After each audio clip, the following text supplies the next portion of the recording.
Welcome to the review of the 1986 Honda Atc250r. This particular Atc250r has been modified for short track racing. Right now I do not have the short track tires on it. I've been riding it in the woods. So although it's set up for flat track, I have dirt tires on it right now.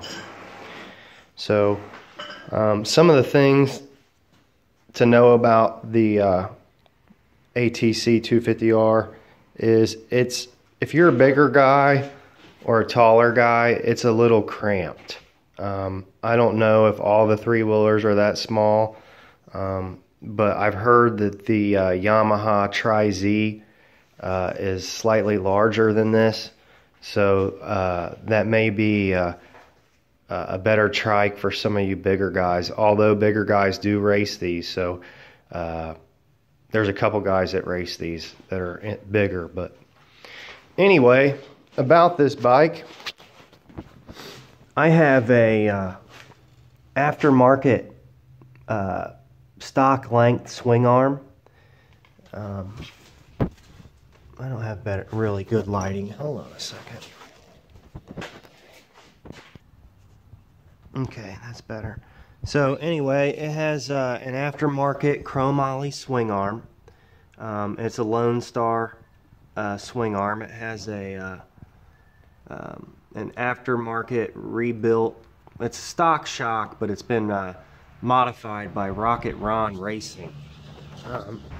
Rocket Ron does all kinds of performance suspension for dirt bikes, four-wheelers, and three-wheelers.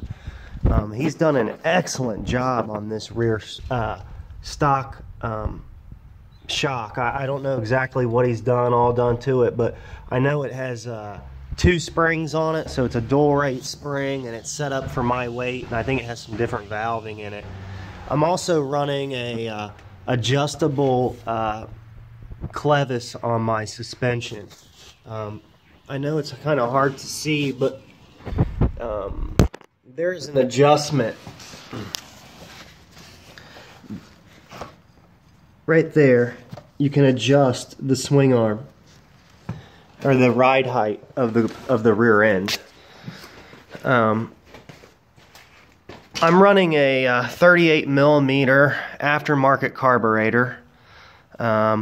I'm also running a different reed cage than stock. The motor's pretty souped up. It's got it's not a big bore or anything, but it's got a really nice port job and a really nice aftermarket pipe.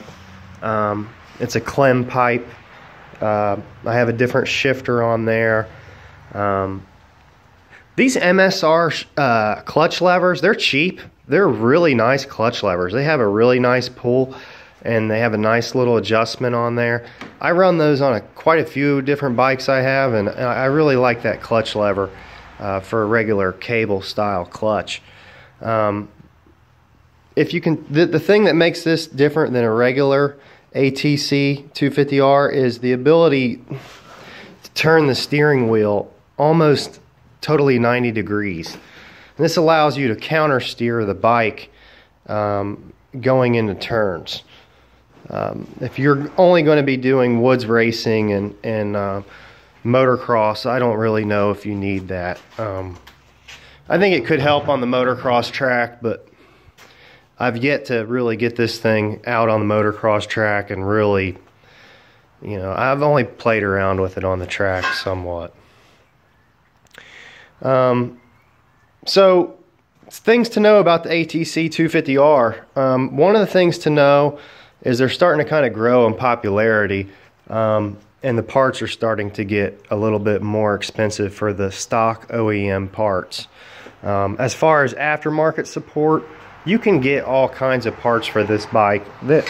Like these hoses here are aftermarket hoses and whatnot, radiator hoses. There's a complete line of different parts. A lot of parts can be found cheap. for the bike, wheel bearings, and I mean like swing arm bearings and whatnot. And another nice thing is like 250R four-wheeler parts swap right over. So there's a plethora of parts. The engine is amazing. What an amazing engine with 6 speeds. It is a close ratio, considered to be a close ratio gearbox, but the 85 Atc250r has a little bit wider transmission ratio, in my opinion, or from what I've been told in my experience riding the 85 motor. What else? The garage is kind of a wreck. So anyway, about this bike is in stock configuration. If you had one, if you could find one that was totally stock, this one actually I never really got to ride it stock, but I've rode a stock one before that was totally stock, and it's completely different. You put a pipe, different exhaust pipe, and different carburetor and reed cage on these engines, and it totally transforms them. So the pipe really does have an extreme effect on these motors, and so does the porting. One thing that I'd recommend is putting smaller tires on the back. With the stock tires that come on this machine, it's going to be really prone to doing wheelies, and it's going to also give you a really weird, I mean, you can, it isn't really as stable as like a four-wheeler. So when they have the balloon tires on them, it just kind of handles funny. So this really stables it out. And if you could put, you know, I don't know if it's available or not, but if you could get a slightly smaller front tire, I think that would help as well. I run it with the bigger front tire on it for woods, but when I'm racing this thing on the track, like a flat track TT race, I would run a smaller front wheel, and it's a smaller diameter wheel that they make. This is a I believe an 11-inch rim. Yeah, so it's kind of an odd tire size, rim size to get tires for. So I think there's only like 2 or 3 tires you can even get that fit this stock rim. I wish it was cleaned up a little bit better for you guys. I've been working on it. It has an extended axle on it, but I guess what you really want to know is, how fast is it? What's it like to ride? It's a great woods machine. It is absolutely a blast to ride in the woods. I wouldn't consider it, if you're a smaller, shorter guy, like maybe you're like 5'6" or something, this thing is probably an absolute dream machine for you in the woods. It's a dream machine for me in the woods. I just feel like I'm a little cramped on it. You know, I'm just kind of belly aching, I guess. So when I'm sitting on it, you know, my knees are really bent, and I'm totally flat-footed on it. And when I stand up, I'm off the seat. And that's kind of like where you want to be, but I'm just saying, like, it just feels like when I'm up on the tank, I just feel like I'm kind of cramped up on it. I don't know exactly what it is that makes it feel small. Maybe it's the way I've got it set up. Maybe if it had a longer swing arm on it, since I'm a taller guy, maybe it would feel a little bit longer, but it feels short. It feels really light in the front end. So maybe if I jack the back up, maybe that would change the handling of it a little bit. But it's definitely different than a four-wheeler or a dirt bike. I find it to be, in my opinion, faster in the woods than a dirt bike or a four-wheeler. It's just so light with that front end, and it has so much traction in the back that it just really makes, you know, you would think it wouldn't be good for hill climbs because it does a wheelie so easy, but it's awesome in the woods. It does great in the woods. You can jump. I find myself being able to do things in the woods that I've never been able to do on a four-wheeler or a dirt bike. It can just like jump. You can be going so fast you can jump creeks and shit. And you can kind of do it on a dirt bike, but you'd have to ride it to see what I'm saying. On the street, with the gearing that I have in it right now, it'll do a wheelie in 6th gear. No problem. I'm getting used to riding it, so it's getting to the point where the wheelies are getting harder to do. So I don't know if that's just me getting used to it. I can still ride a wheelie on it, but I gotta try to ride a wheelie on it. When I first started riding it, it seemed like it was damn near uncontrollable, but now I kind of get into the groove of it, and you kind of got to sit up on that tank and steer with the rear of the machine. And yeah, it's a cool bike, man. It's really cool. I've been thinking about turning it into a dedicated woods bike, just because it's so good in the woods. In order for me, I mean, it's just I don't know, just kind of talking about it. I got a lot of machines. So anyway, other things to know about the bike: super reliable engine. That engine, I had that in a different machine of mine, and it has several seasons, more than what you should go on like a piston change and stuff. And when I went and swapped that motor into this machine, I did change the piston on it, and it was due. And I checked everything out, and everything was within specs. You know, when they're riding them hard, they are notorious for going through clutches if you're like really hard on them racing. But for the standard rider, you're going to be more than, it's going to be more than reliable for you. Some other things to know about it. You know, this bike does have a headlight. This bike was, you know, set up with a headlight and, you know, a pretty restrictive exhaust. And I think it was more, even though they were considered racing machines out of the box, I think they were more trail bikes. I think the engine is just a wonderful two-stroke engine. It has a, this bike doesn't vibrate like a, like if you had a CR250 engine in here, it would vibrate 10 times harder. It has a counterbalancer inside the engine that really keeps the vibrations down. I mean, it does vibrate some, but I've seen and I've, you know, messed around and touched and some other dirt bike that have been converted to a three-wheeler, and they vibrate a lot harder. Now, I've been told that you can't feel it once you get out there, but you know, just by them sitting on it, running, and then me grabbing the handlebars, it's just like, damn, it's just like, brrr.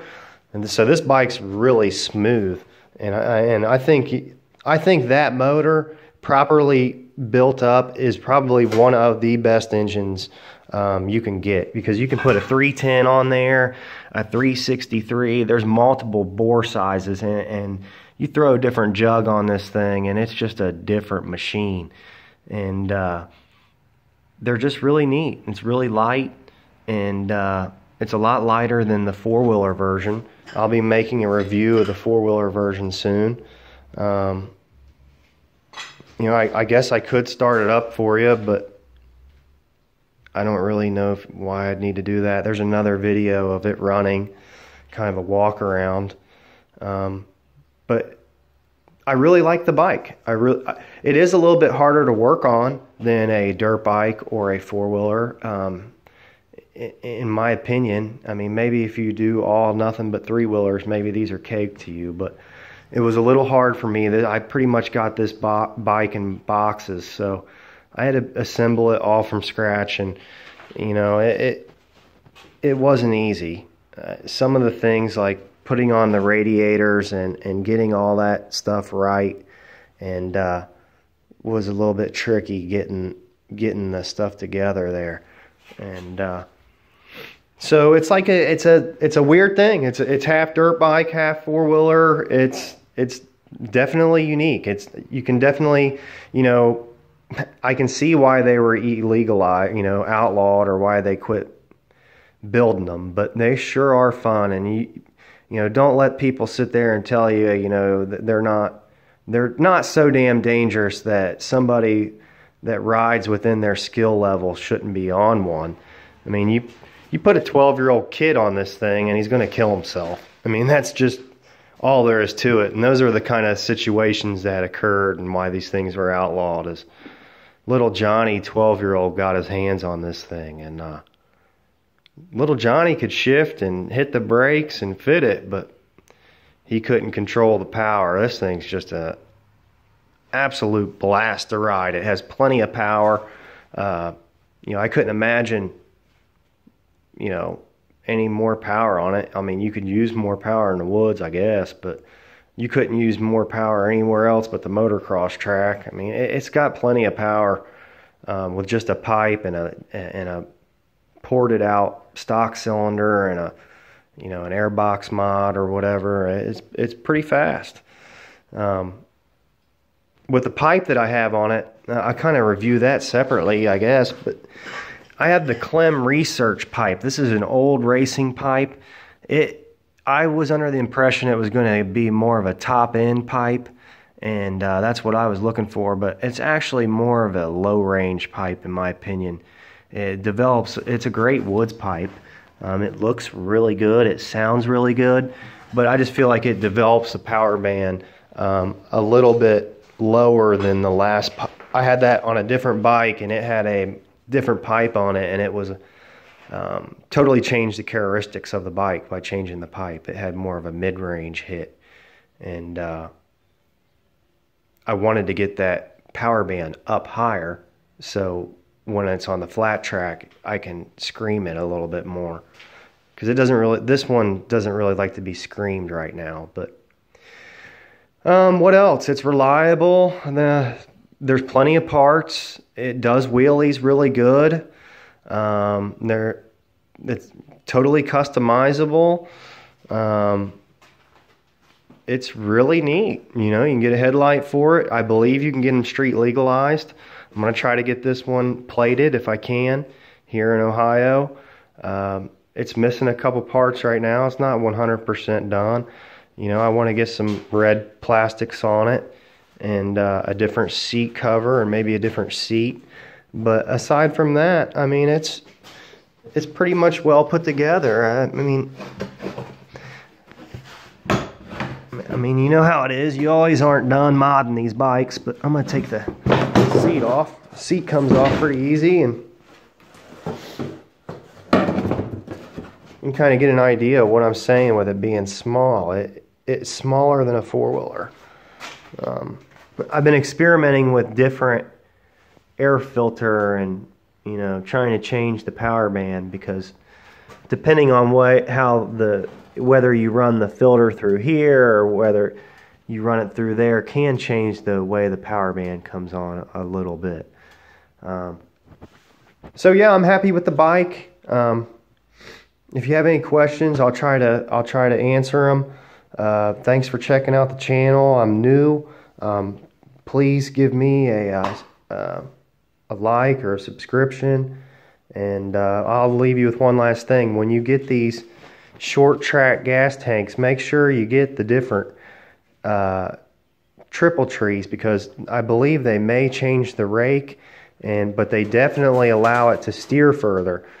Some guys will claim you can just grind, you know, the bump stops, but these are actually cast different than the stock ones. So that's something to look out for when you get these kits, and also try to get the OEM side shrouds if you can for the short tracks. These are aftermarket.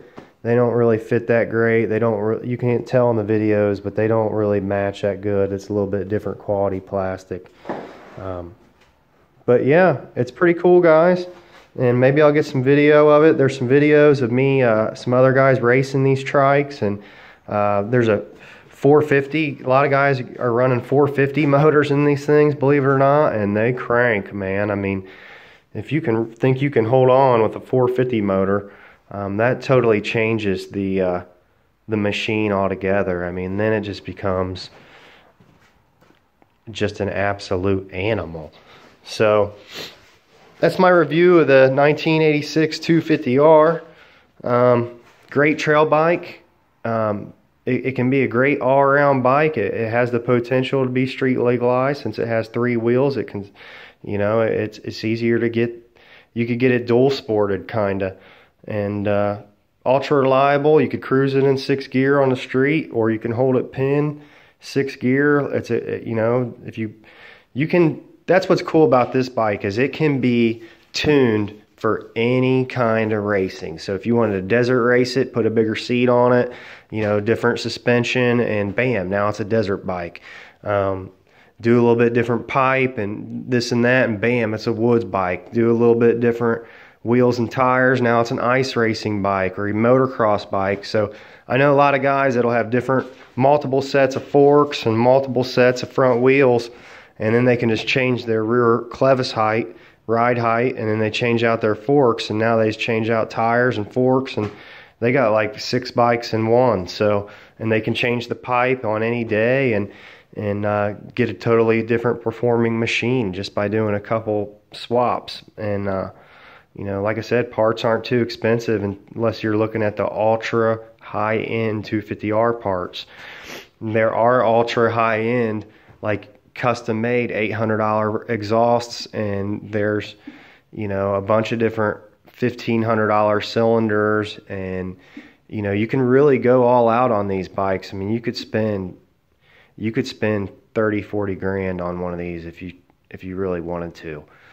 20 grand easily. And so it's just about your budget and what you're looking to do. And you know, if you're looking to have somebody ride on back and you're trying to decide whether to get a 3-wheeler or 4-wheeler, and you want to cruise your girlfriend around, there's not going to be enough room for her on the back seat. The thing's too small. You're going to be sitting on the gas tank. So look otherwise for something to cruise your girlfriend around on, because that's not what this thing's for.